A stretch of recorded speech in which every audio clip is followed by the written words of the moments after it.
Hey there, everybody. My name is Les Sulgrove. And I'm Jeanne Glaser. And we are part of the DMAAR Forms Committee. And we're here today to talk a little bit about the Des Moines Area Association of Realtors standardized purchase agreement. It's brand new. Just came hot off the presses. Hot off the presses. Yep. It's making its way out to your offices right now. And it's into the forms programs and things like that. So what we decided that we probably should do is sit down and talk a little bit about the changes and the additions and things about the purchase agreement that were different from the past one. It's been about three years maybe since we updated the last purchase agreement. And this one we've made some pretty major changes. I've got some little known facts. Tell us, Les. Did you know that we went from 5 pages to 6? And the reason we did that was to make the font size a little bit larger so that it was a little easier to use. Even though we're still doing a lot of online forms, there are still some agents out there that are hand filling out the documents. And so we went from 5 pages to 6. This document has 34 sections, which is about the same as last time. How many words do you think there are in this document? Oh, gosh. I have no idea, Les. Do you know? You're looking at my notes. You should know that answer. Yeah, 3,500 words on this. There were over 20 drafts that we worked on, and we started working on this back in July of 2022. Yeah. So, and we met many times, 19 times we met. 19 times, yeah. And it was, gosh, I tell you, and about an hour and a half each time we met as well. So we've got a lot of time in there. And I would be remiss if I didn't also recognize our Forms Committee. Our chair this year is Jeanne Stanbro. And you're, of course, on the committee. I'm on the committee. Liz Price was on our committee. She was an awesome resource. John Dunn and Lance Hansen. And I will say that we probably had some of the best conversations back and forth. I say this every time I talk about forms, is that we would argue one point coming into the meeting. I'd change my mind 4 times within the meeting, and then by the time we're done, we would end up being back on some other version of the presentation. And the point is that we talked through this very, very, very well. So many times, and you know, we represent, I think, 6 different brokerages.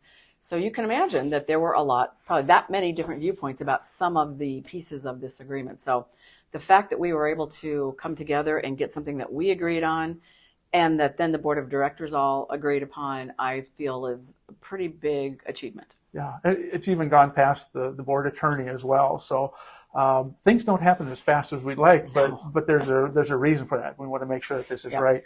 In fact, I got to show you here. Jen and I sat down one day when we were deciding how to redo the purchase agreement, and we said, you know what, the sections don't make sense. If we cut it up into strips. Man, I'll tell you what, I'm done with that. But that's how we got in the order we did. So a couple of the goals we had with this as well, besides improving the language, was everywhere in the document that it says see addendum, we wanted to make sure there was a standardized addendum to that. So not only did we work on the purchase agreement, we've worked on subject to sale addendum, HOA. The rental addendum. Yep. And we actually added an addendum. I mean, we've never had a standardized addendum or an amendment. So there's a difference. We won't get into that today. No, not today. That'll be another video. Yeah, it'd be 30 seconds long. Yep. But anyway, Jeanne, what happened with the septic addendum? How come we didn't do that one? Well, we made some changes to the language actually in the purchase agreement, where you'll see when we get to that point where we might not need to use an addendum, so we didn't make it as a requirement. Yeah, and we had fun that day too. We did. Yeah, so deciding not to use it. Right. Yeah, you might see a photo later here.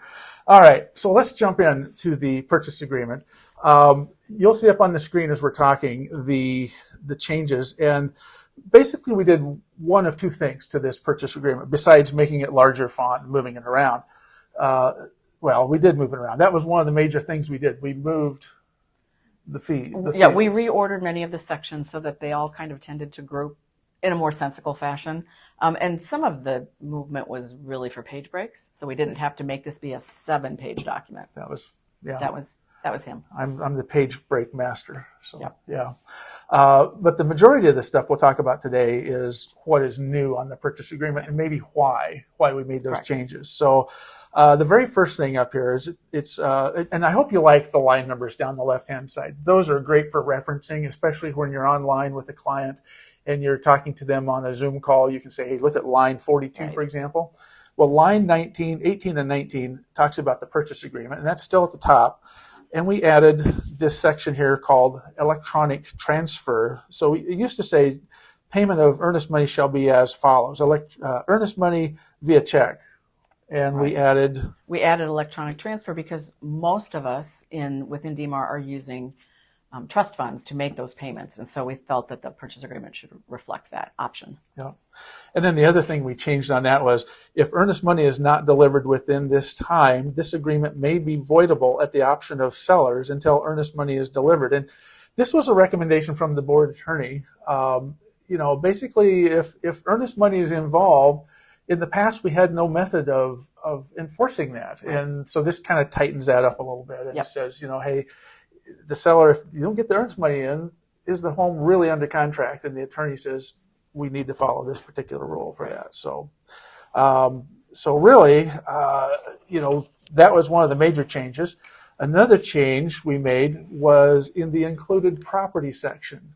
If you remember the last purchase agreement we had, it had examples of included property, and it was in this, it was the biggest run-on sentence paragraph ever. More commas than needed, yeah.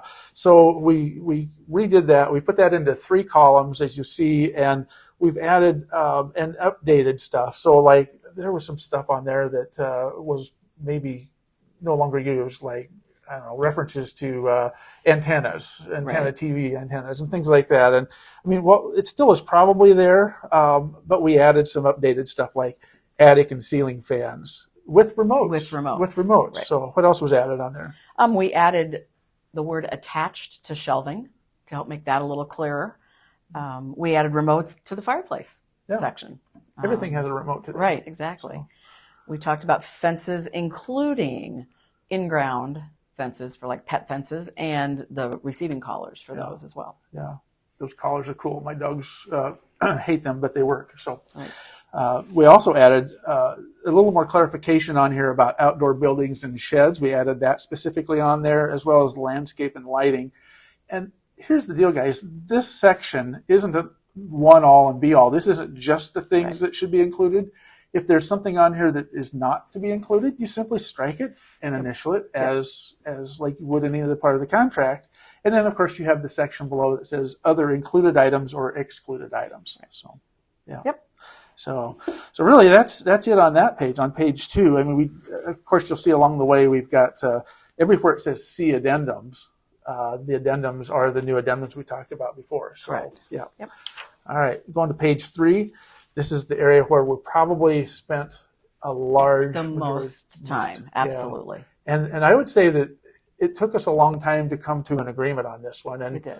The inspection section of the contract has always been kind of confusing. It didn't really allow the agents that quite understand what happens if something doesn't happen, if a client doesn't get back to you or a seller. They just weren't spelled out very clearly. Yeah. We feel like we've added. So what changes have we really made on this one, Jeanne? Well, we went from having two options to 3. So we'll talk about that third one last here. But we also added some language down on line 148, if you can see that, that deals with what happens if the sellers fail to notify the buyers of the steps that they're willing to take within that 3 days that's allowed for. There was never any language dealing with that before. So now it says that if they fail to do that the sellers are agreeing to in order to correct any deficiencies, that's being now deemed as a rejection of the buyer's correction request. And the buyers then may declare the agreement null and void and get their earnest money back. Yep. So yeah, we've got little teeth in that as well. Right. So, but the biggest thing we added on here, and that was really to address this whole as-is issue that we've been hearing about the last 2 or 3 years, with the market going crazy and being as fast-paced as it was. As-is was used a lot, and there was really no definition as to what as-is is. Right. as it were. So we had this whole section, and I think it bears kind of reading some of it. Buyers and sellers acknowledge that the seller is selling the property in as is or present condition with no repairs or corrections to be made by the seller. Well, so what does that mean? Does that mean a seller just is claiming, I'm not doing nothing? Yep. So Yep, and typically we see that stated in the agent remarks, perhaps on the listing. Right.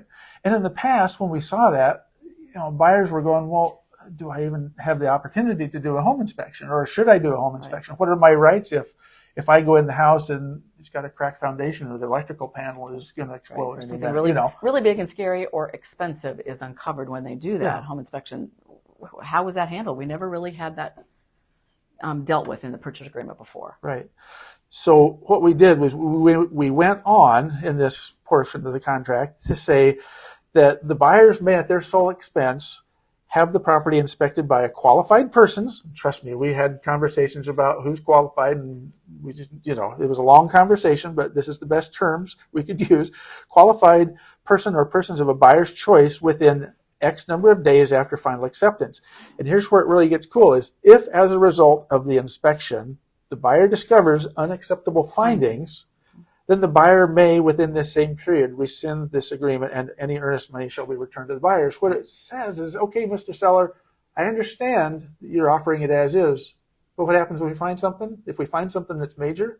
We didn't know before. Now we know that the buyer can walk. And the buyer can walk. Right. Yeah, and I think that we try to play that balance between, balance of benefiting the buyer or the seller, and this is kind of what we've done there. So I think this is, we've already saw on social media today or yesterday was a post that said, I love this inspection clause. I think if you haven't looked at this, take a look at that. I think you'll really like it. I presented this in my office earlier this week, and actually there were cheers over that addition. Yeah, cheers. Yeah. Well, very good. Yep. So I'm very happy with that.